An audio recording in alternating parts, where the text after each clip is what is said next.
ইফরাদ যাতে শুধু হজের নিয়ত হয়, তাতে ওমরার নিয়ত হয় না। তো এতে আপনি মিকাত থেকে না বাঁধবেন বাইরের লোক হলে, আর যদি মিকাতের ভিতরের মানুষ হন তাহলে আপনি যেখানে আছেন সেখান থেকে এহরাম করবেন, আর শুধু হজের নিয়ত অন্তরে করবেন আর লব্বাইক হাজ্জান বলবেন। 8 তারিখ থেকে আমাদের যে হজ শুরু, 8 তারিখে কাজগুলি বলি। 8 তারিখে জোহরের আগে আপনি যেখানে আছেন মক্কায়, সেখান থেকেই এহরাম করে সরাসরি মেনায় গমন করবেন। এখানে যেসব হাজিরা ভুল করে তার একটি ভুল হচ্ছে যে এহরাম করার পরে বাইতুল্লাহ যায়, সেখানে একটি তওয়াফ করে, সেই তওয়াফের নাম একশিয়ান লোকেরা তওয়াফে কদম বলে থাকে। এই তওয়াফ বিদআত, এই তওয়াফের কোন অস্তিত্ব নেই শরীয়তে। সরাসরি মেনা যাবেন, মেনা গিয়ে আপনি সেখানে 5 ওয়াক্ত সালাত আদায় করবেন আপন আপন ওয়াক্তে, জোহর, আসর, মাগরিব, এশা, ফজর। 4 রাকাত বিশিষ্ট সালাতগুলি কসর করে পড়বেন, জোহর, আসর, এশা আর মাগরিব 3 রাকাত, তাতে কসর নেই। ফজর পড়ে যখন সূর্য উঠে যাবে তারপরে সেখান থেকে ইয়াউমে আরাফা, আজকে আরাফায় গমন হচ্ছে সুন্নাত। তার পূর্বে যদি নিয়ে চলে যায় বিশেষ কারণে, যাতে করে ভিড়ভাড় থেকে আপনাকে নিরাপদ গন্তব্যস্থানে আরাফায় পৌঁছে দেওয়া হয় যথাসময়, সেই জন্য। কিন্তু সুন্নত হচ্ছে সূর্য ওঠার পরে মেনা থেকে আরাফার উদ্দেশ্যে রওনা হওয়া। আজকে 9 তারিখের দিনে কাজ হচ্ছে আরাফার কাজ। আরাফায় জোহরের আগে গিয়ে পৌঁছবেন, আর সেখানে গিয়ে জোহর, আসর সালাত জমা করবেন। তাকদিম মানে অগ্রিম জমা করবেন, জোহরের সময় আসর পড়বেন আর 2 রাকাত করে পড়বেন। 1 আজান হবে, 2 ইকামত হবে। যে যেখানে আছেন সেখানে নিজ নিজ তাবুতে জামাত সহকারে সালাত আদায় করবেন। যদি মসজিদে নামেরা যাওয়া সম্ভব হয় তাহলে সেখানে গিয়ে সালাত আদায় করবেন। জোহর আসর পড়ে নেওয়ার পরে হাজী সাহেবদের সকলের কাজ হচ্ছে আরাফায় সূর্য অস্তমিত হওয়া পর্যন্ত অবস্থান করা। আর এই সময়টার আমল হচ্ছে, বিশেষ আমল হচ্ছে বেশি বেশি দোয়া করা। দুনিয়া এবং আখিরাতের সার্বিক কল্যাণ আপনি আল্লাহ রাব্বুল আলামিনের কাছে আপনি একগ্রতার সাথে মনোযোগী হয়ে চাইবেন। আপনি এখানে সবচাইতে উত্তম দোয়া, নবী সাল্লাল্লাহু আলাইহি ওয়াসাল্লাম একটি হাদিসে রয়েছে, খায়রু মা কুলতু আনা ওয়ান নাবিয়ুনা মিন ক্বাবলি, সবচাইতে উত্তম দোয়া যা খায়রুদ দোয়া, দোয়া ইয়াউমে আরাফা, সবচাইতে উত্তম দোয়া হচ্ছে আরাফার দিনের দোয়া। ওয়া খায়রু মা কুলতু আনা ওয়ান নাবিয়ুনা মিন ক্বাবলি, আর সবচাইতে উত্তম উৎকৃষ্ট দোয়া যা আমি এবং আমার পূর্বে যত নবীরা এসেছেন তারা বলেছেন, তা হচ্ছে লা ইলাহা ইল্লাল্লাহু ওয়াহদাহু লা শারীকা লাহু লাহুল মুলকু ওয়া লাহুল হামদু ওয়া হুয়া আলা কুল্লি শাইইন কাদির। এই কালিমা তাওহীদের ঘোষণা। কালিমা তাওহীদের ঘোষণা বা তাওহীদ হচ্ছে সবচেয়ে উত্তম ইবাদত। এই উত্তম ইবাদত বেশি বেশি করবেন আপনি, অন্তর থেকে, জবান দ্বারা এবং কাজে করবে। তাওহীদ পরিপন্থী কোনো কাজ যেন আপনার দ্বারা না হয় যা মানুষের আমলকে নষ্ট করে। আর সেখানে আপনি দুনিয়া আখিরাতের সমস্ত কল্যাণের দোয়া করবেন, বিশেষ করে যেগুলি জামে দোয়া, ব্যাপক অর্থপূর্ণ দোয়া, সেই দোয়া অল্প কথা অনেক কিছু আপনি চেয়ে ফেলেন, এইরকম দোয়া করবেন। বিশেষ করে রব্বানা আতিনা ফিদ দুনিয়া হাসানা ওয়া ফিল আখিরাতি হাসানা ওয়া কিনা আযাবান নার, এই দোয়া পড়বেন আপনি। আরো যেসব দোয়া অল্প কথাতে আপনি অনেক কিছু চাইতে পারেন, সুন্নতি দোয়া, কোরআন হাদিসের দোয়া হলে সবচেয়ে উত্তম দোয়া। বুঝে আপনি পড়বেন, আরবি ভাষায় পড়লে, আর নিজের ভাষায় আপনি দোয়া করবেন। 9 তারিখ যখন সূর্য অস্তমিত হয়ে গেল, সূর্য ডুবিয়ে দেওয়ার পরে সেখান থেকে আপনি প্রস্থান করবেন। আর আরাফায় অবস্থানের ক্ষেত্রে আপনি নিশ্চিত হবেন যে আরাফার সীমানার ভিতরে আপনি ঢুকেছেন কিনা। আরাফার বাইরে যদি থেকে যান তাহলে আপনার হজ হবে না। নবী সাল্লাল্লাহু আলাইহি ওয়াসাল্লাম বলেছেন আল হজ্জু আরাফা, হজ হচ্ছে আরাফা অবস্থানের নাম। সূর্য ডুবে যাওয়ার পরে সেখানে মাগরিব সালাত আদায় করবেন না, রওনা দেবেন আপনি মুজদালিফার উদ্দেশ্যে। মুজদালিফা এসে এখানে মাগরিব এশা জমা করবেন, জমা তাখির, বিলম্বে। এশার সময় মাগরিব পড়বেন, কিন্তু রাস্তায় কোনো জ্যামের কারণে যদি দেরি হয়ে যায় আর অর্ধেক রাত পার হয়ে চলে যাচ্ছে, তাহলে আপনি রাস্তাতেই সেই সালাতটি পড়বেন। উলামায়ে কেরামগণ বলেছেন যাতে করে কাজা না হয়ে যায়।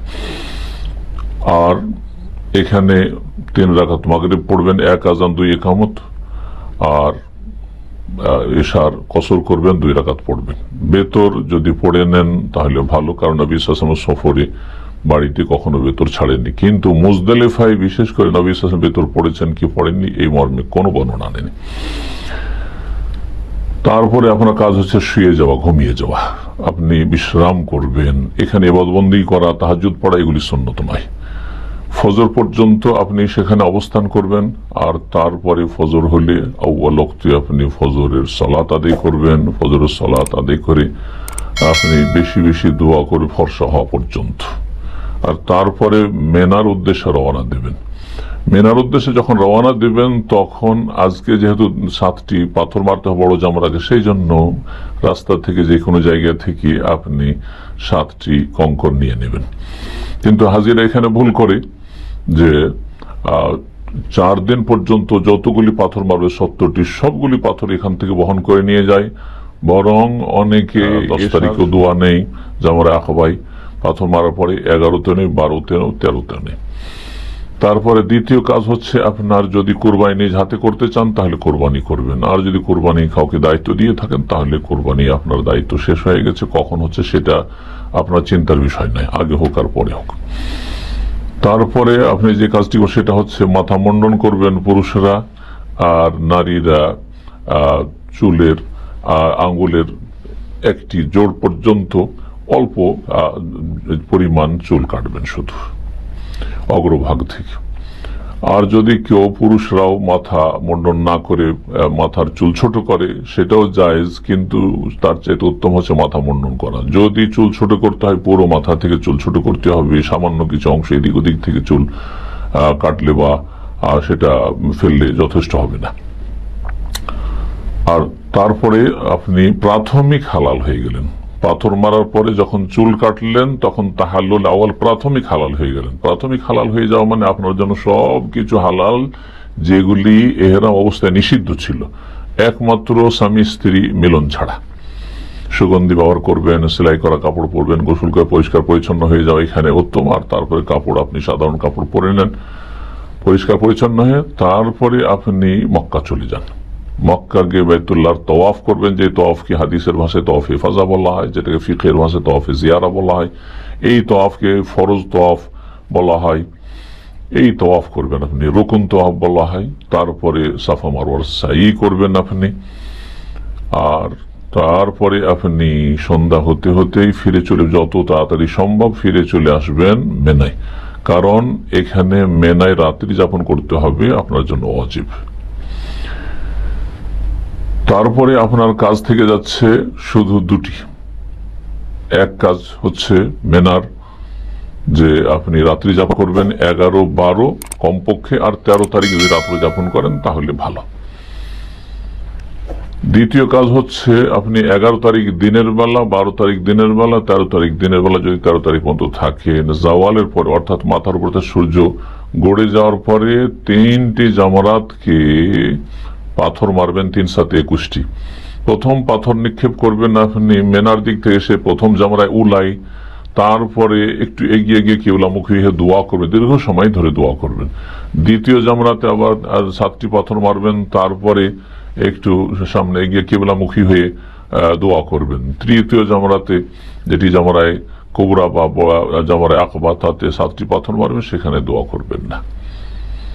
এইভাবে 11 তারিখ করবেন, 12 তারিখ করবেন। আর 12 তারিখেও যদি চলে আসে, আল্লাহ বলছেন ফামান তাআজ্জালা ফি ইয়াওমাইন ফালা ইসমা আলাইহি ওয়া মান তাআখারা ফালা ইসমা আলাইহি লিমান ইত্তাকা। কেউ যদি তাড়াতাড়ি করে 2 দিনে আর চলে আসে হজ সেরে, তাতেও কোনো গুনাহ নেই। আর কেউ যদি বিলম্ব করে তাতেও কোনো গুনাহ নেই, লিমান ইত্তাকা, আল্লাহ ভীরুদের জন্য। তাহলে আল্লাহ ভীরুতার দাবি হচ্ছে যে আপনি 13 তারিখ পর্যন্ত উত্তম হজ করবেন। নবী সাল্লাল্লাহু আলাইহি ওয়াসাল্লাম 13 তারিখ পর্যন্ত অবস্থান করেছেন মেনায়, যদি সম্ভব হয়।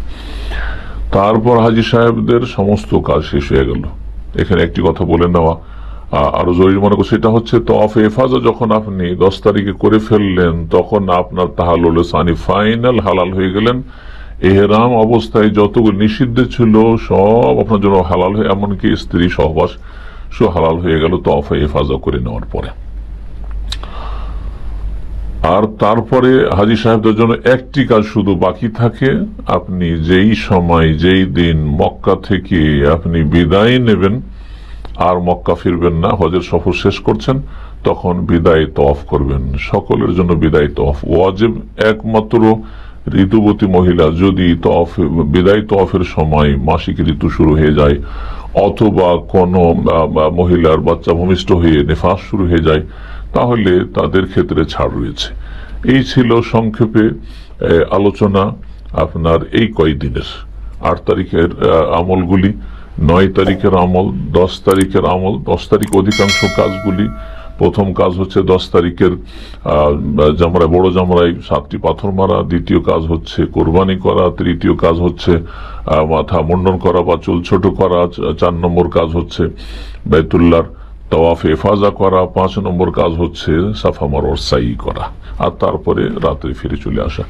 11 তারিখ আর 12 তারিখের কাজ শুধু দুটি, যেমনটা বললাম, রাত্রি যাপন করা আর জওয়ালের পরে মাথার উপর সূর্য গড়ে যাওয়ার পরে 3টি জামারাতকে পাথর মারা। আর 13 তারিখ পর্যন্ত মেরে আসেন তাহলে সবচেয়ে ভালো।